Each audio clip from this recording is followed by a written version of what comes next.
Day 7 na tayo, nandito ka na. 7 araw na to, isang buong linggo ng pagbuo ng pagtitiwala sa sarili mo. Bago tayo dumiretso sa week 2, kailangan nating gawin ang isang bagay na madalas nakakalimutan ng karamihan. Ang huminto, mag-reflect, at mag-celebrate. Isipin mo ang lahat ng nagawa mo ngayong linggo. Remember, nung day 1, gumawa ka ng micro-promise.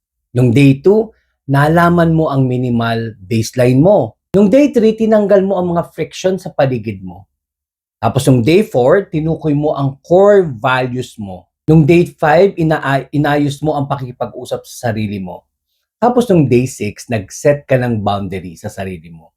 Kung may mga araw man na pumalpak ka or hindi naging perfecto, okay lang yun. Ang mahalaga, bumalik ka ngayon. Self-trust ay hindi tungkol sa pagiging flawless.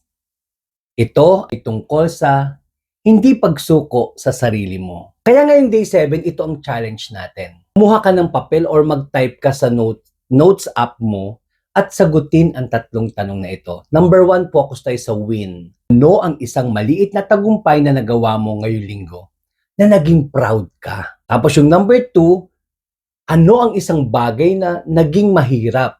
At ano ang natutunan mo rito? Ngayon, paano mo i-reward ang sarili mong araw para sa pagpapatuloy? Pwedeng masarap na kape, donut, mahabang ligo, o panunood ng paborito mong palabas na walang guilt. Huwag mong i-skip ang pag-reward sa sarili mo ha. Kailangan malaman ng utak mo na may magandang kapalit ang pagiging disiplinado. Tingnan mo ang sarili mo sa salamin ngayon at sabihin mo, salamat, hindi mo ako binitawan. Napatunayan mo sa sarili mo ngayong linggo na kaya mo magsimula.